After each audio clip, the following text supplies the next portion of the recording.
Moin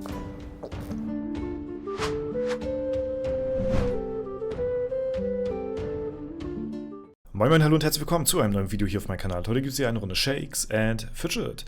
Wir befinden uns heute in einem Zuschauer-Account. Ja, wir drehen eine weitere Folge im Account von. Und ja, mir hatte der gute Green Bull geschrieben auf Discord, dass er seinen Account hier zur Verfügung stellen könnte für so ein Video. Denn der Green Bull, Grüße gehen raus an der Stelle, vielen lieben Dank, dass du das machst, gewährt uns heute ein paar Einblicke in einem der Top-Paladin-Accounts, die es momentan gerade auf EU17 gibt. Denn Green Bull ist an der Stelle hier in den Top 15 vertreten.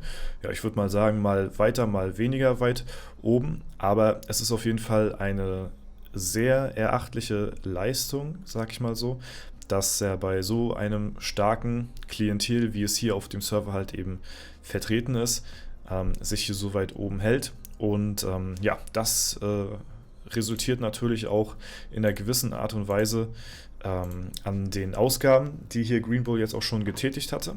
Ich hatte ihn danach mal gefragt gehabt und wir dürfen das auch erfahren, also hier im Video teilen. Und zwar hat der Green Bull ja schon ein bisschen was ausgegeben. Stärke, Ausdauer, seht ihr hier die Attribute, und ist schon für die Zeit, die EU17 jetzt hier am Start ist, schon relativ weit oben mit dabei. Vor allen Dingen, wenn man dann hier mal betrachtet, was für Items hier am Start sind, vor allen Dingen auch die Festung, ne? Und die Unterwelt, da ist schon einiges schon, denke ich mal, auch reingeflossen. Arena Manager ist hier schon komplett, ja, fast komplett vergoldet und geboostet, soweit es geht halt, ne? Und ja, so eine Platzierung auf so einem Server zu dem Zeitpunkt des Serverstarts hatte er gesagt gehabt, dass er jetzt circa so roundabout 3000 Euro hier in den Char investiert hat. Und ja, daraufhin hatte ich ihn dann halt mal gefragt gehabt, okay, das ist natürlich auch schon ein ganz schönes Sümmchen Geld, muss man mal dazu sagen, das ist jetzt echt nicht wenig. Und man kann sich dann wirklich anhand dessen nur erahnen, wie viel die Leute hier oben dann halt wirklich in das Game gesteckt haben müssen, um halt auf solchen Rängen dann auch so standzuhalten. Und ich hatte ihn dann mal gefragt, ey, ja, du hast hier gut reingebuttert, auf jeden Fall, wie sind denn so deine Ziele auf dem Server hier? Und dadurch, dass Green Bull wohl hier neu am Start ist, beziehungsweise wieder neu am Start ist mit Shakes and Fidget, ist das jetzt so kurz nach seinem Kampfmagier irgendwie auf einem vergangenen Server jetzt hier wieder sein Start-Account sozusagen, wo er jetzt hier wieder ins Game zurückfindet und daraufhin dann eben jetzt erstmal so keine großartigen Ziele hat, sondern eher erstmal so mit einer nicen Community in der Community ankommen möchte auch, beziehungsweise in einer nicen Gilde spielt und dann halt eben auch in der Community ankommen möchte. Und die Gilde, in der er sich befindet, das sind die Parlahorns. Sehr geiler Name, wir hatten es ja schon mal ein paar Mal erwähnt, hier und da mal in dem Video. Schöne Grüße auf jeden Fall auch an die gesamte Gilde hier, die hier auch echt, muss man mal so sagen, auch wirklich sehr solide am Start sind hier auf dem Server EU17 und ja, auch viele innerhalb der Community auch bei mir hier am Start sind und deswegen schöne Grüße an die Gilde und damit hat er, denke ich mal, auf jeden Fall einen sehr guten Wiedereinstieg in die SF-Community gefunden, denke ich mal.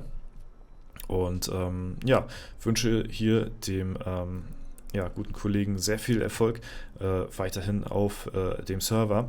Er hatte uns auch gesagt gehabt, dass wir auch ein bisschen in die Dungeons rein schauen können hier auf EU17 mal, dass er uns hier 200 Pilze schon sehr gerne mal sehen möchte, wie das, ja, wie es bei uns läuft. Wie gesagt, ich zeige euch nochmal ganz kurz hier seinen Account, um mal so ein kleines Verhältnis zu haben zwischen dem, was hier Green Bull schon an Geld investiert hat, zu den anderen Accounts auf dem Server hier, ist das wirklich mal eine gute Referenz, um das Ganze mal zu vergleichen. Und es ist ja so, dass man zum Serverstart meistens immer sehr viel Geld, so die Top-Chars hier reinstecken. Und so, ja, bis es halt eben in die Dungeon-Pause reingeht. Und dann ist hier für viele Leute erstmal so Schicht im Schacht. Da wird dann erstmal Low Ego gespielt, so vom Ding her, weil da dann halt keine Dungeons mehr getried werden und ja, erstmal nichts weiter hier reingepayt wird, großartig. Turor will ja anscheinend auch in die DP gehen. Ich bin gespannt auf jeden Fall, ob er die auch durchzieht. Ne? Der Kanis möchte auch schon in die DP reingehen. Und bei Green Bull ist es, glaube ich, noch nicht so weit. 316 ist ja auch noch ein bisschen zu früh. Ich muss ehrlicherweise gestehen, ich finde die Level hier schon relativ früh tatsächlich. Also ich hätte so gesagt, dass man so ab 360 oder so vielleicht so anfängt, DP zu machen. Aber ja, ich bin auf jeden Fall gespannt. Erscheint mir ein bisschen früh, aber ich sag mal so, die werden schon Ahnung haben von dem, was sie machen, denke ich mal. Ne? Da will ich jetzt hier nichts in Frage stellen. Im Gegenteil, eigentlich möchte ich eher wissen, warum man so relativ früh in die DP geht. Man kann das, glaube ich, schon machen. So in den 40er-Bereichen, 340er, kann man, glaube ich, schon bedenkenlos reingehen in die Dungeon-Pause. Kommt auch immer drauf an, wie weit sie auch bei den Pets und so sind, ne? Übrigens hier die Pets auch von Green Bull hier mal kurz am Start, um das mal einmal durchzugehen. Er hatte ein bisschen Pech gehabt mit Tintak auf jeden Fall, weil er das einmal nicht in der Quest am Donnerstag nachts bekommen hatte. Ne? Das weiß ich noch ganz genau. Aber ansonsten, ja, ist es auf jeden Fall auch ein sehr starker, sehr gut gespielter Account hier. Wie gesagt, einer der Top-Paladin-Accounts hier auf dem Server. Und da bin ich natürlich sehr gespannt, wo hier so seine Reise in Zukunft noch hingehen wird. Ja. Wenn wir mal einen Blick in die Dungeon-Map riskieren, dann ist hier auch schon natürlich einiges gecleart worden, ne, in der Lichtwelt. In der Schattenwelt sind hier auch schon einige Dungeons weg. Er hat ja auch schon eine beachtliche Stufe auf jeden Fall. Ne. Märchenturm steht da kurz vor dem Legen. Ja. Hier im Wirbelwind ist er auf 385. Bei der Dauerschleife ist noch nichts weiter passiert. Und ja, so sieht das momentan das Ganze aus. Schmiederessourcen werden fleißig genutzt, wie ich sehe. Equipment ist auch relativ gleichmäßig verbessert, bis auf die Waffe. Bringt natürlich auch mehr. Und ja, deswegen gucken wir mal rein. Und zwar hat er uns auch einen kleinen Screenshot gegeben, wie es momentan prozentual bei ihm aussieht. Ja, er hatte mir, glaube ich, nochmal was geschrieben gehabt, welche Gegner er am liebsten sehen möchte, welche Fallen. Ich gucke nochmal ganz kurz nach. Das war entweder Peter oder Smulder. Ja.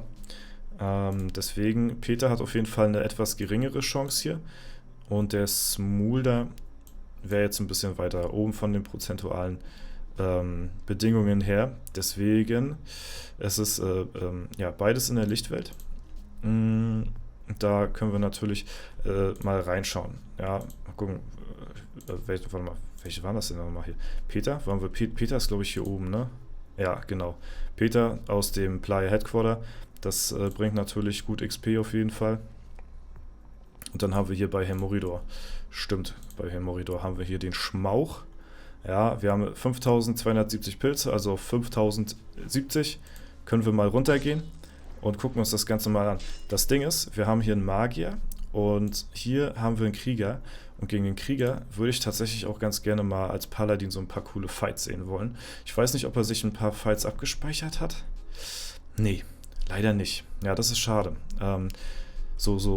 Ich hätte mir sehr, sehr gerne mal so ein paar Fights angeschaut, die so ganz, ganz niedrig prozentuale Gewinnchance haben, weil das heißt dann im Umkehrschluss, wenn die sehr unwahrscheinlich sind zu besiegen, dann muss der Paladin ja noch umso mehr reinlacken und ich möchte mal so eine richtig geile Paladin-Kombo sehen, wo der sich von Lowlife komplett wieder full hochheilt oder sowas. Auf sowas warte ich eigentlich nur mit dem Paladin, deswegen spiele ich den auch selbst so gerne erstmal, um zu gucken, ob man da auch so eine geile Kombi irgendwie zusammen hinkriegen könnte. Deswegen, wir schauen uns mal so einen Fight hier an gegen Peter, der miese Peter, weil das ist erstmal ein Krieger. Und gegen den hätten wir natürlich solche Chancen, uns zu heilen und hier weiter, so ein kleines Comeback zu feiern. Das haben wir bei Schmauch jetzt als Beispiel nicht, weil das halt eben ein Magier ist. Und deswegen würde ich sagen, ich gehe mal von aus, dass hier auch der Green auch schon gut reingepusht haben muss anhand der Dungeons und wahrscheinlich, wenn ich mir die Prozentchancen hier so ansehe, auch schon Gegner gelegt hat, die wahrscheinlich unwahrscheinlicher sind. Deswegen hätte ich sehr gerne mal so eine knappen Fights gesehen mit so einer geilen Combo. Aber vielleicht haben wir Glück und wir hauen jetzt einfach mal so eine Combo raus. Einfach mal schauen, ob es funktioniert. Ja, es ist natürlich ein Account, der sehr, sehr stark ist, aber die Dungeon-Gegner, ähm, die sind natürlich, ne, die gehen natürlich mit der Stärke mit. Umso stärker man selbst ist, umso stärker werden auch die Dungeon-Gegner natürlich logischerweise sein.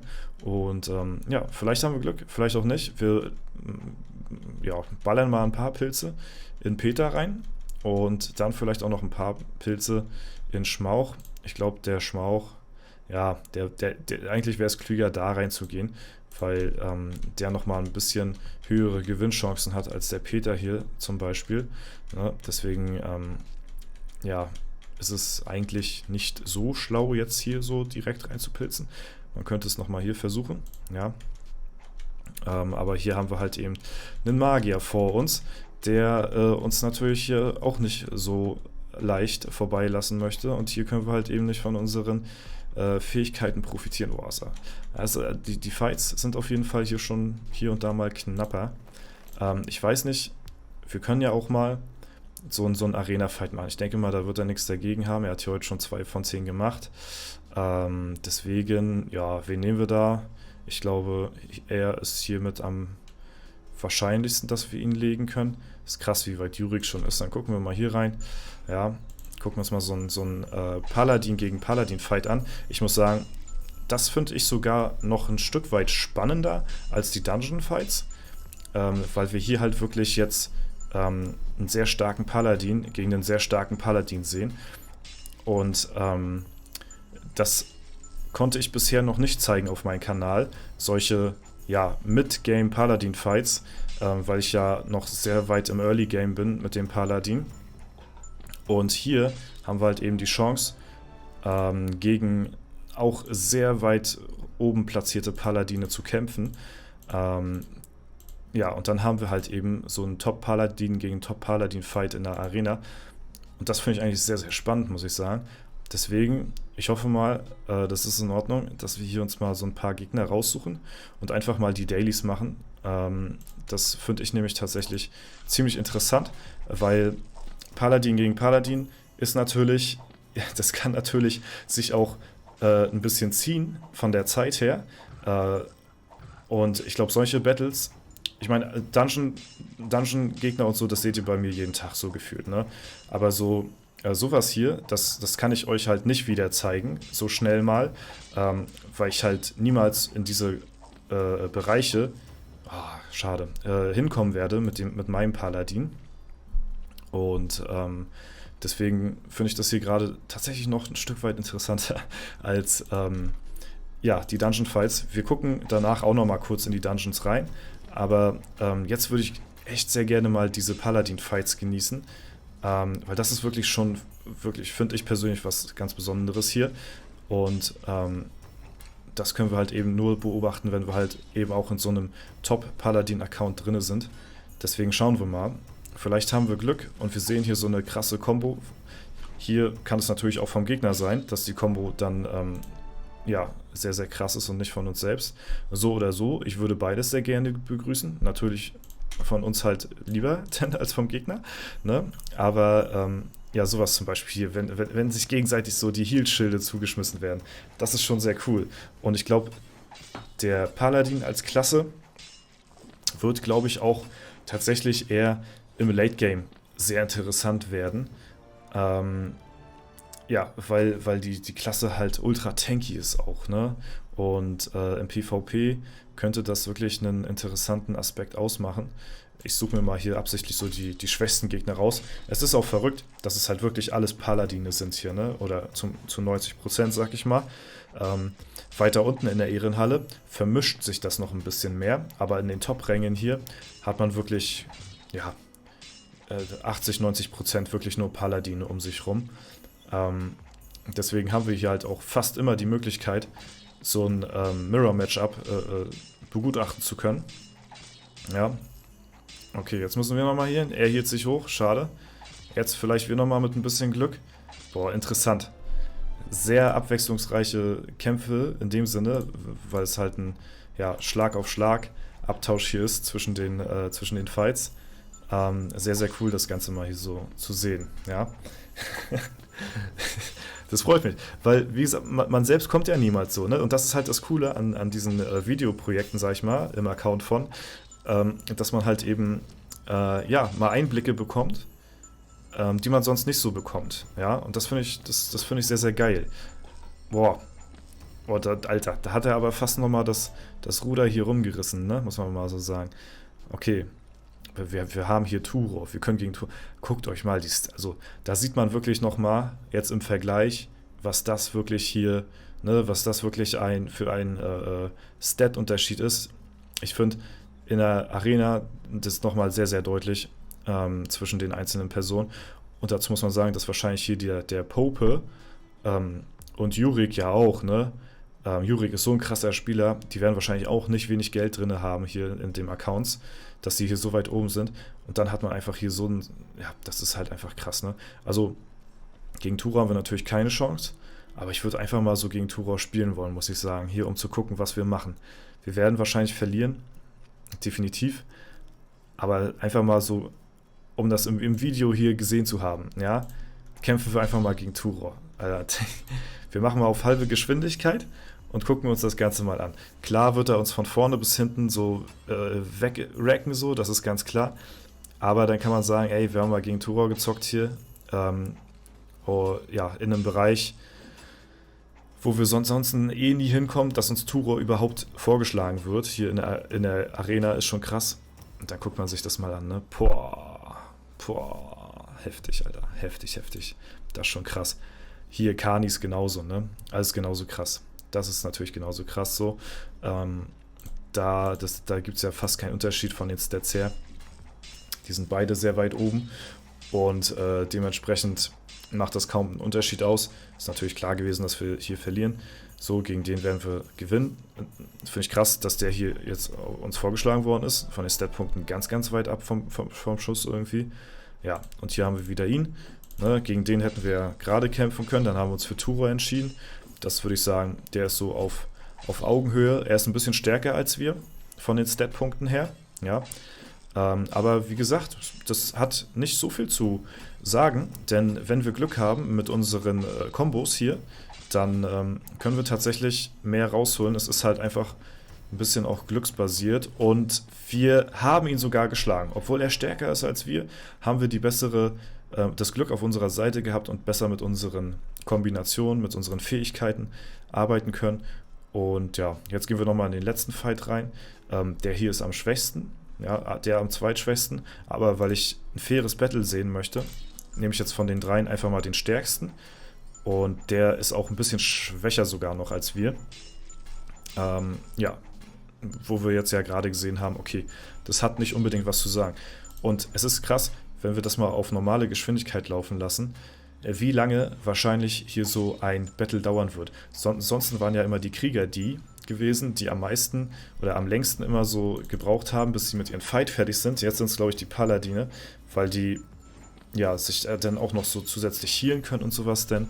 Ne? Das sieht jetzt auch wieder so aus, als ob wir den Sieg nach Hause tragen.